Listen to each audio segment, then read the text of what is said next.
Hey guys, welcome back.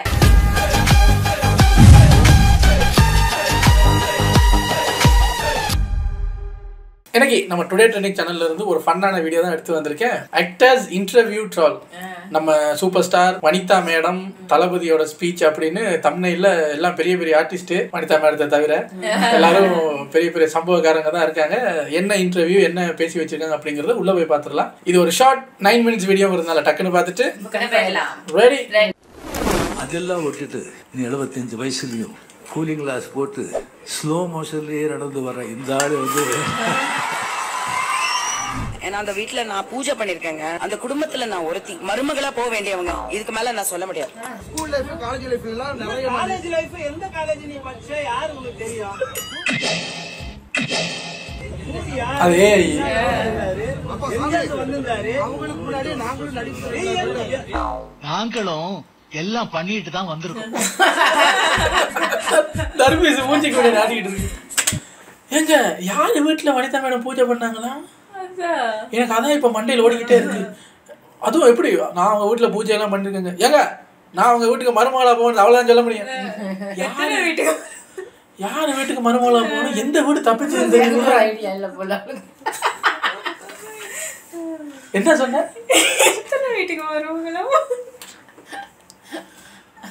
நான் கூட எந்த வீட்டுக்கு மருமகளா போறீங்கன்னு மிஸ்டி கேட்டுச்சுன்னு காதுல கேட்டா மிஸ்டி சொல்லுது எந்த வீட்டுக்கு இல்ல எத்தனை வீட்டுக்கு மருமகளா போறீங்கன்னு கேட்கிறேன்னு சொல்லுது. அதுக்கப்புறம் சில ஃபங்க்ஷன்ஸ்க்கு வந்து கூப்பிடுறாங்க, நீங்கள் வாங்க அப்படின்னு சொல்லிட்டு நான் போக மாட்டேன்.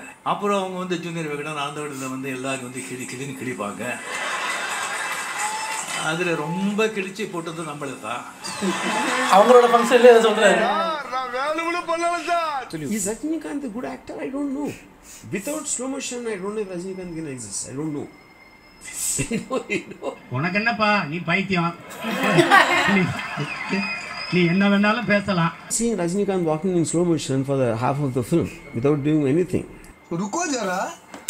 ஐயா நீங்க அவரோட ஐயோ உங்களுக்கு தமிழ் வேற தெரியாதா?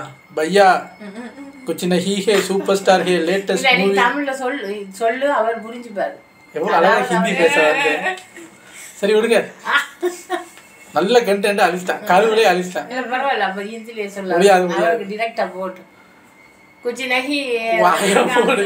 அவர் வந்து இப்போ அந்த ஜெயிலர் படம் அந்த படத்துல ஸ்லோ மோஷன், நீங்க அவரோட இப்ப படம் தான் பாத்திருக்கீங்க. அவரோட பழைய படம் அதெல்லாம் பாருங்க. மூன்றாம் முறை எல்லாம் பார்க்கணும். மூன்றாம் முறையா 3 முடிச்சு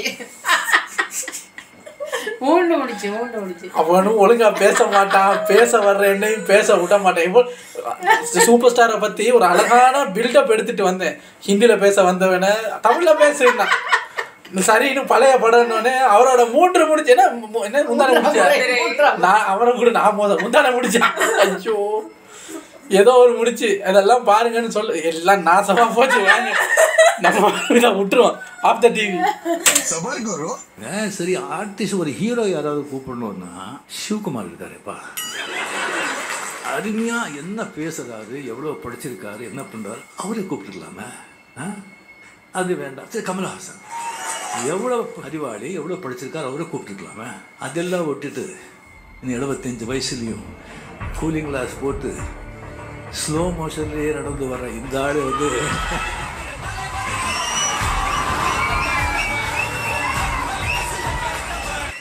என்ன பாதி முஞ்சிய காணா? என்ன குருநாதா உங்களுக்கு புது ஐட்டம் இருந்திருக்காங்க? எங்க திரும்புங்க. குமார் சொல்லுங்க, யார் இவரு? சார்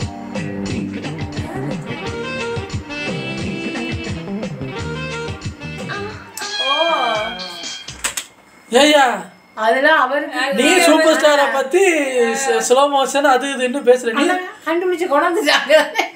யூ ராம் கோபால் வர்மா தானே நீ? படத்துக்காக எடுக்கிறாங்களா? இதெல்லாம் பண்ணிருக்கியா நீ? இதெல்லாம் நான் பார்த்ததே இல்லையே. நீ எல்லாம் என்ன கேள்வி கேட்கலாமா?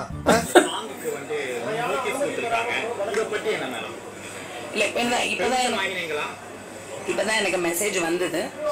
நேர்ல போய் பார்த்து நான் வந்து பிளெஸிங் வாங்கினேன். அவர்கிட்ட சொன்னேன். அவரும் ஓகே அப்படின்னு தான் சொன்னாரு. என் பார்ட்டிங்கிற பேர்ல சாப பறக்க ஆனாலும் நோட்டீஸ் வந்திருக்கு. எனக்கு எந்த சம்பந்தமும் அவர் வந்து ஒரு லெஜெண்ட். அவரை மிஞ்சுறதுக்கு மியூசிக்கு கடவுள் மாதிரி அவரு. கடவுளே நம்மள கோச்சிக்கிட்டா எவ்வளோ கஷ்டமா இருக்கும்ன்றதை யோசிச்சு பாருங்க. ஏன் நீங்க அவர் இல்லாட்ட 20,000 பெருசா கேட்டாரு உங்களுக்கு பெத்த அமௌண்ட் ஒரு 200 ரூபா கொடுன்னு கேட்டாரு உங்களுக்கு. அதான் வந்து அவரு கடவுள் மாதிரி எல்லாட்டும் 20 ரூபா கேட்டவர் என்கிட்ட மட்டும் 200 கேட்கிறாரு. மற்றவங்க எல்லாம் அவரோட பாட்டை அவர்கிட்ட சொல்லாம யூஸ் பண்ண கோவத்துல நோட்டீஸ் அனுப்புவாரு. நீங்க போய் ஆசீர்வாதம் வாங்கிட்டு உங்களுக்கு நோட்டீஸ் அனுப்பியிருக்காருன்னா உங்க மேல எவ்வளவு பாசம் இருக்கணும் அவருக்கு.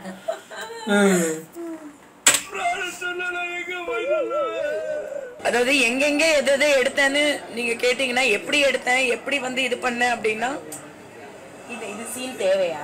சீன் இல்ல. அப்புறம் எதுக்கு இப்போ ஏன் இப்படி அசிங்கப்பட்டு விட்டா நீ என்ன நீ மனுஷனா? நீ சீன் போட்டது நீங்க அந்த பொண்ணை கேள்வி கேட்டா என்ன அர்த்தம்? அந்த பொண்ணு என்னதான் முடிச்சு அந்த பக்கம் ஏதாவது சரி கவலைப்படாதீங்கன்ட்டு ஏதாவது செஞ்சு சொல்லியா தடவிக்கிறது. ரெண்டாவது ஒரு மாதிரி தான் பார்த்துச்சு அவங்க அம்மா அழுதுனோட. அதுக்கு அந்த பொண்ணை இவ்வளோ பேருக்கு அசிங்கப்படுத்துங்களா? உங்களுக்கு அவர் மேல கோவம் பண்ணா அவர்கிட்ட போய் கேளுங்க. இந்த சீன்லாம் இங்கே போடாதீங்க 20 ரூபா தான் தருவேன் அப்படின்னு சொல்லுங்க. அப்படி எந்த பாட்டை உங்க படத்துல வச்சிங்க? சின்ன வயசுல இருந்து நான் அவரோட வீட்டுல வந்து லிட்டரலா வளர்ந்துருக்கேன். ஏன்னா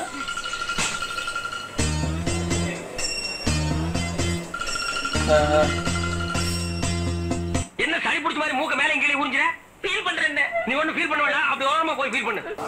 சில விஷயம் பேச முடியாது, நடிச்சு சொன்னா தப்பாயிடும், வேண்டாம். அது மட்டும் கேட்காதீங்க சார், அது சீக்ரெட். ஓ என்ன காரணம் மேடம்? நீங்க அவங்க நடக்கறீங்க ப்ராப்பரா ரைஸ் வாங்கிட்டு பாத்தீங்க, புகைப்படம் எடுத்தீங்க, ஆனா அனுமதிலாம் கேட்கல அப்படின்னு சொல்லி சொல்றாரு அவர். நினைக்கமா நான் உன்கிட்ட சொல்லப்படாது நீ எவ்வளவோ மறைச்சு பார்த்தேன். அதுவா பொத்துட்டு வெளியே வரப்ப எப்படி உன்கிட்ட சொல்லாம இருக்க முடியும்? என்னென்ன சொல்ல போறீங்க?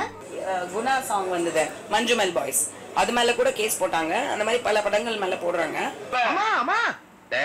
அவர் வந்து ஒரு பேட்டியில சொல்லியிருந்தாங்க, ராஜாப்பா நான் பார்த்தேன் இந்த மாதிரி வந்து என்கிட்ட வந்து எனக்கு மரியாதை கொடுத்து என்கிட்ட வந்து பர்மிஷனா வாங்கினா நான் காசு கூட தேவையில்லை, நான் கொடுத்துருவேன்னு. நல்லா தானே சொல்லிக்காரு. அப்புறம் அதுக்காக போய் சால்வையா போட்டு போட்டோ எடுத்தீங்களா? அப்ப தெரிஞ்சுக்குங்க, அது அப்படியெல்லாம் பண்ணுனா நான் கேட்க மாட்டேன்னு சொன்னவரு அதை பண்ணி உங்ககிட்ட கேட்கிறாருன்னா உங்களுக்கு அவ்வளவு பிடிக்கும் அவருக்கு. அதேதான் செஞ்சேன். ஏன்னா அந்த வீட்டுல நான் பூஜை பண்ணிருக்கேங்க. நான் வந்து அந்த வீட்டுல லாக்கர் சாவி வந்து ஜீவம்மா கையில வாங்கி போய் நகையை எடுத்து அம்மன் கிட்ட போட்டு அவ்வளோ தூரம் நான் அந்த வீட்டுக்கு உழைச்சிருக்கேன். புரியுற மாதிரி சொல்லுங்க சார். அந்த குடும்பத்துல நான் ஒருத்தி மருமகளா போக வேண்டியவங்க. இதுக்கு மேல நான் சொல்ல முடியாது. யாருக்கு உங்களை பொண்ணா எடுத்தாங்க? யுவன் சங்கருக்கா? சின்ன படிக்கணும் இல்ல அவங்க அண்ணனுக்கா? அண்ணாவுக்கா இருக்கிறா. Great escape. ஏங்க நான் தெரியாம கேக்குறேன், அவங்க கபட்டை திறந்து நகை எடுத்து அம்மனுக்கு போட்டதுக்கு பேரு உழைப்பா? அது ஒரு உழைப்பா? என்னடி சொல்ற நீ? என்ன சொல்ற? என்னடி சொல்ற? அந்த குடும்பத்துல நான் ஒருத்தி மருமகளா போக வேண்டியவங்க. இதுக்கு மேல நான் சொல்ல முடியாது. இல்ல ராஜா கேக்குறாங்க, எவனாவது அவ்வளோ தூரம் நான் அந்த வீட்டுக்கு உழைச்சிருக்கேன். அந்த குடும்பத்துல நான் ஒருத்தி 25 வருஷமா என் மனசுக்குள்ள பூர்த்தி புதுசா இருக்கு. மருமகளா போக வேண்டியவங்க. இதுக்கு மேல நான் சொல்ல முடியாது. யாருக்கும் பேட்டி கிடையாது, ஒண்ணு கிடையாது, போய் சொல்லுங்களா? இப்ப சூர்யா அண்ணா அவங்களுக்கு படிப்பு இல்ல, ஆரம்பத்துல இருந்து பெயிண்ட் அடிக்கிற வேலையில இருந்து சின்ன வேலையில இருந்து கொஞ்சம் கொஞ்சமா போயிருக்காரு. இப்ப நான் ஆல்ரெடி ஒரு பெரிய ப்ரொபோஷனா இருந்துட்டு திருப்பி எல்லாத்தையும் விட்டுவிட்டு 500 ரூபாய்க்கு 1000 ரூபாய்க்கு இப்பெல்லாம் நடிக்க முடியாது. சொன்னா நீங்க நம்ப மாட்டீங்க. நான் படிச்ச படிப்புக்கும் எஜுகேஷனுக்கும் பேசிக்கா வந்து நம்ம ஒரு பிசியோதெரபி டாக்டர் தான். நார்மலா நான் யாருக்கும் பேட்டி கொடுக்கறது இல்ல. இவங்க கிட்ட எல்லாம் எதுக்கு இன்டி எடுக்கிறீங்க? நான் திண்டின்னு சொல்லிருப்பாரு. ஆமாங்க, அவர் எப்படிதான் சொன்னாரு, மித்ரா ஸ்டேட்னு சொல்லிட்டு ஒரு ட்ரெஸ் போட்டு ஊரை ஏமாத்திட்டு இருக்கா. நீ என்ன கஷ்டப்பட்ட? தர்பூச வாங்கி வந்துட்டேன். அதான் காரணமா? டேய் உன்னதாண்டா ஊரெல்லாம் தேடிட்டு இருக்கேன். டேய் சரி, ஸ்கூல் லைஃப் காலேஜ் லைஃப் எல்லாம் நிறைய. காலேஜ் லைஃப் எந்த காலேஜ் நீ படிச்ச யாரு உங்களுக்கு தெரியும்? சூரி ரோட்ல டிஃபன் சோறு இல்ல வீட்டுல 10 நடி பயிற்சி பண்ணி வந்துரு. நீ எப்படி சொல்லுவீங்க? இன்ட்ரோல்ல சூரி நச்ச கேரக்டர்லாம் நான் பண்ண. இவரெல்லாம் நான் நடிகன்னு இந்த மாதிரி ரீல்ஸ் போடும்போது சும்மா ட்ரால் பண்ணுறதுக்காகவும் சும்மா டைம் பாஸுக்காகவும் பார்த்து பார்த்து வியூஸ் வாங்கின உடனே இவர் என்ன நினைச்சிட்டாரு, நம்ம உண்மையிலே நடிகை போலன்னு இருந்தாலும் நம்பிட்டான். அதுதான் இங்கே தப்பாக போயிடுச்சு. நான் படித்த படிப்புக்கும் எஜுகேஷனுக்கும் தகுதிக்கும். ஓ, உங்க தகுதிக்கு நீங்க சினிமாவில் நடிகர் ஆயிருங்களா? 30 லட்சம் 2 லட்சம் தான் ஹீரோவா நடிப்பேன்.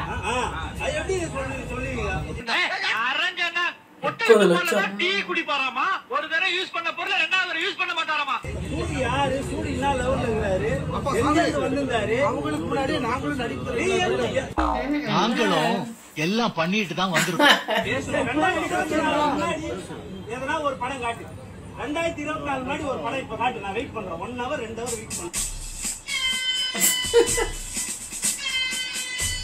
ஓ, படத்துல நடிச்ச மட்டும் தான் நடிக்கிறான். அதுக்கு முன்னாடி ஸ்கூல் லைஃப்ல, காலேஜ் லைஃப்ல எல்லாம்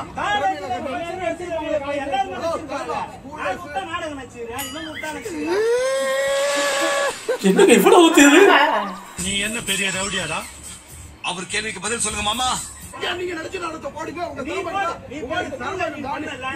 சரி, நீ பண்ணல பண்ணீங்களா? நீங்க ஃபேமஸ் ஆகல, அந்த நாடகத்தை போடு. நீங்க ஃபேமஸ் ஆகல, நான் ஃபேமஸ் ஆகிறேன். என்ன காரணம்? நீ ஸ்கூல் லைஃப்ல பண்ணிருக்கேன்னு சொல்றீங்க.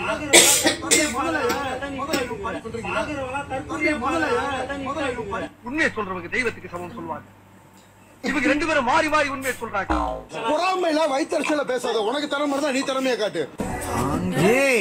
என்னடா என்கிட்ட என்ன அழகு இல்லையா, அறிவு இல்லையா, திறமை இல்லையா, பாடி இல்லையா? பக்கத்துல அருவா இல்லையா, அவன் அப்படியே வெட்டிடுறேன். சார் ரைட், பாருங்கப்பா சிவாஜி கணேசன் சார் ஆக்டிங்க. கர்ணன் படத்துல நெஞ்சு ஈத்திரியை கூட்டு கண்டேன். கூச்சமே இல்லை.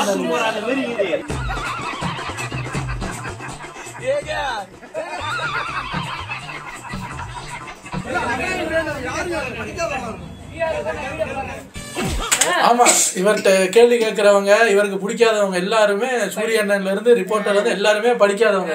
இவர் மட்டும் படிச்சு சும்மா அப்படி தொழில இருக்கிறவர். 30 லட்ச ரூபா கொடுத்தாதான் நடிப்பாராம். அதுக்கு முந்தைய என்ன படத்துல நடிச்ச நீ என்ன ஸ்கூல் லைஃப்ல காலேஜ் லைஃப்ல படிச்சிருந்தாரு. உடனே அவட்ட கேட்கறல, நீங்க ஸ்கூல் லைஃப்ல நடிச்ச என்னத்தையாவது எடுத்து போட்டு ஃபேமஸ் ஆனீங்க. இப்போ நீங்க உங்க ஸ்கூல்ல நடிச்ச ஃபுட்டேஜ் எடுத்து போட்டா ஃபேமஸ் ஆனீங்க. ஒரு தர்பீஸா கடிச்சு தெரியாம கிளிக் ஆயிருச்சு. இதுக்கு தாள் பண்ற அளப்பற நம்மளையெல்லாம் செருப்பால் அடிக்கணும். சும்மா ஃபன்னுக்குன்னு சொல்லி இந்த வீடியோக்கெல்லாம் நம்ம அதை தூக்கி தூக்கி தூக்கி போட்டு எங்க வந்து நிக்குதுன்னு பாருங்க. அந்த ஆளு இப்ப தான் அடுத்த சிவாஜின்னு நம்பிட்டார். அந்த ஆளு இனி அதை யாராலையும் மாற்ற முடியாது. இப்ப சிவாஜி ஐயாவை பார்க்க வந்துட்டாரா, அடுத்தது சூரி பக்கம் வந்துட்டாரா, இப்படியே கொஞ்சம் கொஞ்சமா கமல்ஹாசன் வரைக்கும் வருவாரு. கமல்ஹாசனுக்கு படிப்பறிவு இல்லைங்க, அதனால அவர் 2 கோடி 3 கோடி வாங்கலாம், நான் 100 கோடி வாங்குற ஆளு அப்படின்னு வந்தாரு. ரொம்ப அடிக்கிறான்டா இவன். ஓகேங்களா? என்ன ரீசனா நான் வந்து 500 சேனலுக்கு மேல இன்டர்வியூ பண்ணிட்டேன், நிறைய இடத்துல ஃபேமஸ் ஆயிட்டேன். அதாவது கழுது மேய்க்கிற பையனுக்கு இப்போ 500 சேனல் இருக்கா? மேல எல்லாருக்கும் பொறாமடா. திருப்பி சொல்ல வரேன், பொறாமைனால இப்ப லேட்டஸ்டா நீங்க எல்லாரும் மரியாதையா கேட்டுக்கிட்டு இருக்கீங்க. ஒருத்தர் வந்து நீ ஆளா ஒரு சிலர் பண்ற தப்புனால எல்லா மீடியாவுக்கும் கெட்டு போகுது. இந்த பைத்தியம் எப்ப எல்லா மீடியாவுக்கும் கெட்ட பேர் வருது. என்னத்தினால? உங்களை கூட்டு வந்து இன்டர்வியூ பண்றதுனால தான் அவங்களுக்கு எல்லாம் கெட்ட பேரே வருது. தெரியும் டாக்டர், இது பைத்தியம் இல்லம்மா, நினைவு தப்பி 10 வயசுக்கு போயிட்டாரு, அவ்வளவுதான். நடிப்பு அசுரத்தனமான நடிப்பை கூடிய விரைவில் தமிழ் திரையுலகங்கள் பார்க்கும். எல்லாரும் மூக்கு மேல வரல வச்சு பாக்குற லெவல் நம்மளோட நடிப்பு திறமையும் நடிப்பு புலமையும் விரைவில் வரும் சார். அது பிறக்கிறதுக்கு முன்னாடி நம்ம எல்லாம் ஊரை காலி பண்ணிட்டு போறது நல்லதுங்க. எல்லாத்துக்கும் நீதிமன்றம் தலையிட்டு கேள்வி கேட்கணும்னா அப்புறம் நீங்க எதுக்குங்க சார்?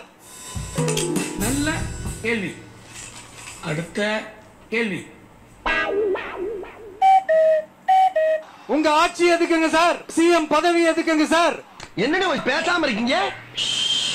எப்படி கேள்வி கேட்டாலும் உங்ககிட்ட இருந்து எந்த பதிலும் வர போறதில்லை. மேக்சிமம் உங்ககிட்ட இருந்து வர பதில் சாரிமா, தெரியாம நடந்துருச்சுமா, நடக்க கூடாதது நடந்துருச்சுமா, சாரிமா, அவ்வளவுதானே.